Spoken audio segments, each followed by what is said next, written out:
ಈ BPL card ವಿಷಯದಲ್ಲಿ 30ನೇ ತಾರೀಕು ಹೋದ ತಿಂಗಳೇ ಓಪನ್ ಮಾಡಿದ್ದೀವಿ.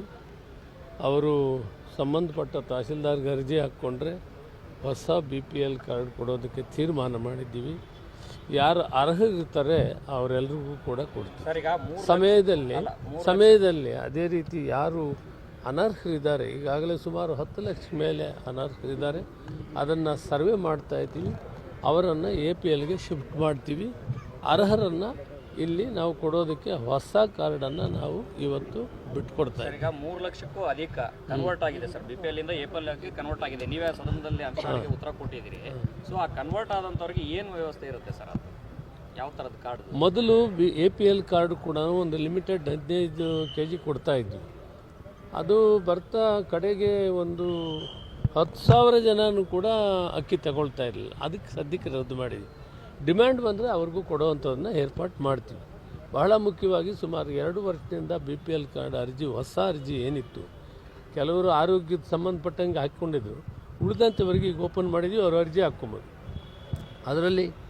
ಅದರಲ್ಲಿ ಕೂಡ ನಾವು ಸ್ಕ್ರೂಟ್ನಿ ಮಾಡಿ ಕರೆಕ್ಟಾಗಿ ಗೈಡ್ಲೈನ್ಸ್ಗೆ ಯಾರು ಬರ್ತಾರೆ ಅವರೆಲ್ಲರಿಗೂ ಕೂಡ BPL ಕಾರ್ಡ್. ಸರ್, ಈಗ 14,000 ರದ್ದು ಮಾಡಿದ್ರಿ, ಈಗ 5,000 ಅಮಾನತ್ತು ಅಂದರೆ ಯಾವ ರೀತಿ ಸರ್ ಅದು?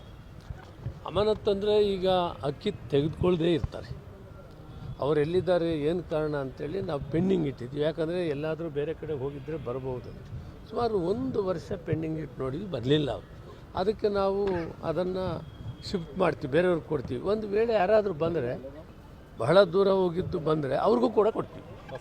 ನಿನ್ನೆ ಅಧಿಕಾರಿಗಳ ಭ್ರಷ್ಟಾಚಾರದ ವಿಚಾರವಾಗಿ CLP ಮೀಟಿಂಗ್ ಅಲ್ಲಿ ಶಾಸಕರು ಧ್ವನಿ ಎತ್ತಿದ್ದಾರೆ. ಅಧಿಕಾರಿಗಳು ಜಾಸ್ತಿ ಭ್ರಷ್ಟಾಚಾರವನ್ನು ಮಾಡ್ತಿದ್ದಾರೆ, ಅನುದಾನ ಸರ್ಕಾರದಿಂದ ಕೊಟ್ಟರು ಕೂಡ ಅಧಿಕಾರಿಗಳ ಟೈಮ್ನಲ್ಲಿ ಬಿಡುಗಡೆ ಮಾಡಲ್ಲ. ಆ ಸಬ್ಜೆಕ್ಟು ಏನೂ ಇಲ್ಲ, ಯಾವುದು ಭ್ರಷ್ಟಾಚಾರದ ಬಗ್ಗೆ ಮಾತಾಡಿಲ್ಲ. ಅಭಿವೃದ್ಧಿ ಕೆಲಸಗಳಿಗೆ ಹಣ ಬೇಕಂತ ಶಾಸಕರು ಕೇಳಿದ್ದಾರೆ, ಅದಕ್ಕೆ ಹಣ ಕೊಡ್ತೀವಿ ಅಂತ ಮಾನ್ಯ ಮುಖ್ಯಮಂತ್ರಿಗಳು ಆಶ್ವಾಸನೆ ಕೊಟ್ಟಿದ್ದಾರೆ. ಅದರಿಂದ ಯಾವ ಥರ ತೊಂದರೆ ಇಲ್ಲ, ಅಭಿವೃದ್ಧಿಗೂ ಕೂಡ ಹಣ ಒದಗಿಸ್ತೀನಿ, ನೀವು ಅಭಿವೃದ್ಧಿ ಕೆಲಸಗಳು ಮಾಡಿ ಅಂತೇಳಿ ಹೇಳಿದ್ದಾರೆ. ಇಲ್ಲ, ಅದರ ಬಗ್ಗೆ ಕಷ್ಟ ಇಲ್ಲ, ಅದೆಲ್ಲ ಹೈಕಮಾಂಡ್ಗೆ ಬಿಟ್ಟಿದ್ದಪ್ಪ. ತನಿಖೆ ಏನಿದ್ರೆ ಅದ್ರ ಮೇಲೆ ಕಾನೂನು ಪ್ರಕಾರ ಕ್ರಮ ಜರುಗಿಸೋಣ. Okay sir.